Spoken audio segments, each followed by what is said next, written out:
कजली तीज आने वाली है और आज हम बनाएंगे राजस्थानी पारंपरिक चना दाल के सत्तू। तो कजली तीज के पर्व पर सत्तू ज़रूर बनाए जाते हैं। वैसे तो कई तरह के सत्तू बनाए जाते हैं, लेकिन चना दाल के सत्तू सबसे ज़्यादा पसंदीदा सत्तू है। तो इसे बनाने के लिए हमने 500 ग्राम चना दाल ली है और अब हम इसे साफ़ कर लेंगे ताकि इसमें कोई कंकड़ वगैरह हो तो हम निकाल लें।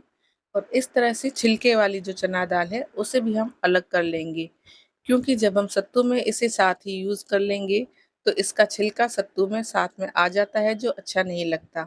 तो इस तरह से हमने चना दाल को साफ़ कर लिया है और अब हम इसे एक बोल में डाल लेंगे और इसे अच्छी तरह से धो लेंगे ताकि इसके ऊपर की गंदगी हट जाए।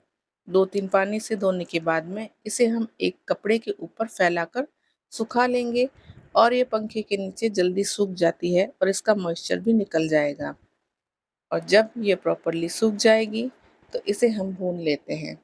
तो हमने एक कढ़ाई ले ली है और उसके अंदर यह चना दाल डाल ली है। अब इसे हम बहुत ही लो टेम्परेचर पर भूनेंगे। तो भूनते वक्त टेम्परेचर का ध्यान रखना है।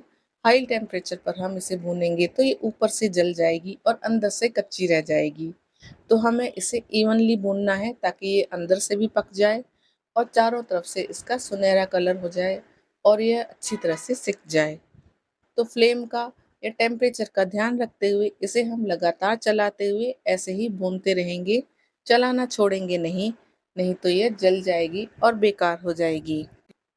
पहले हमारी दादी और मम्मी इसे रेत के अंदर भून लिया करती थी। उससे होता यह है कि इवनली भून जाती है और ये कच्ची भी नहीं रहती।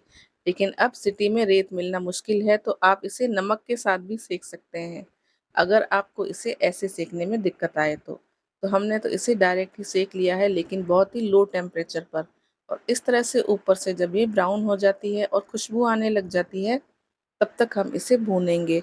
और लगभग आधा घंटा हो चुका है इसे भूनते भूनते और अब ये अच्छी तरह से भुन गई है। तो अब इसे हम ठंडा कर लेते हैं। तो जब ये ठंडी हो जाएगी तो इसे हम ग्राइंड कर लेंगे। अगर आप इसे ज़्यादा क्वांटिटी में बना रहे हैं तो मार्केट से इसे पिसवा सकते हैं, क्योंकि मिक्सर पर इस पे पीसने में थोड़ा ज़ोर आता है। लेकिन घर में थोड़ा बना रहे हैं तो आप इसे ग्राइंडिंग जार में डाल लें और बारीक पीस लें।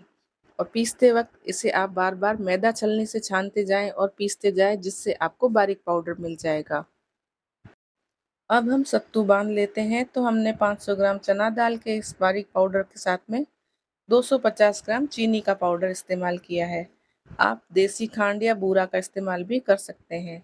और क्योंकि चीनी हमने पीस के रखी थी तो इसमें कुछ गांठें सी हो गई है, तो इसे हम छान लेते हैं। और आप मीठा अपनी पसंद से कम या ज़्यादा एडजस्ट कर सकते हैं। और साथ ही आप इसमें इलायची पाउडर या ड्राई फ्रूट्स या फ्राई किया हुआ गोंद भी मिला सकते हैं। और अब 500 ग्राम दाल के अंदर 200 से 250 ग्राम पिसी चीनी और 250 ml घी का इस्तेमाल होगा। घी को हम बैचेज़ में डालेंगे और एडजस्ट करते हुए इसे गूँथ लेंगे।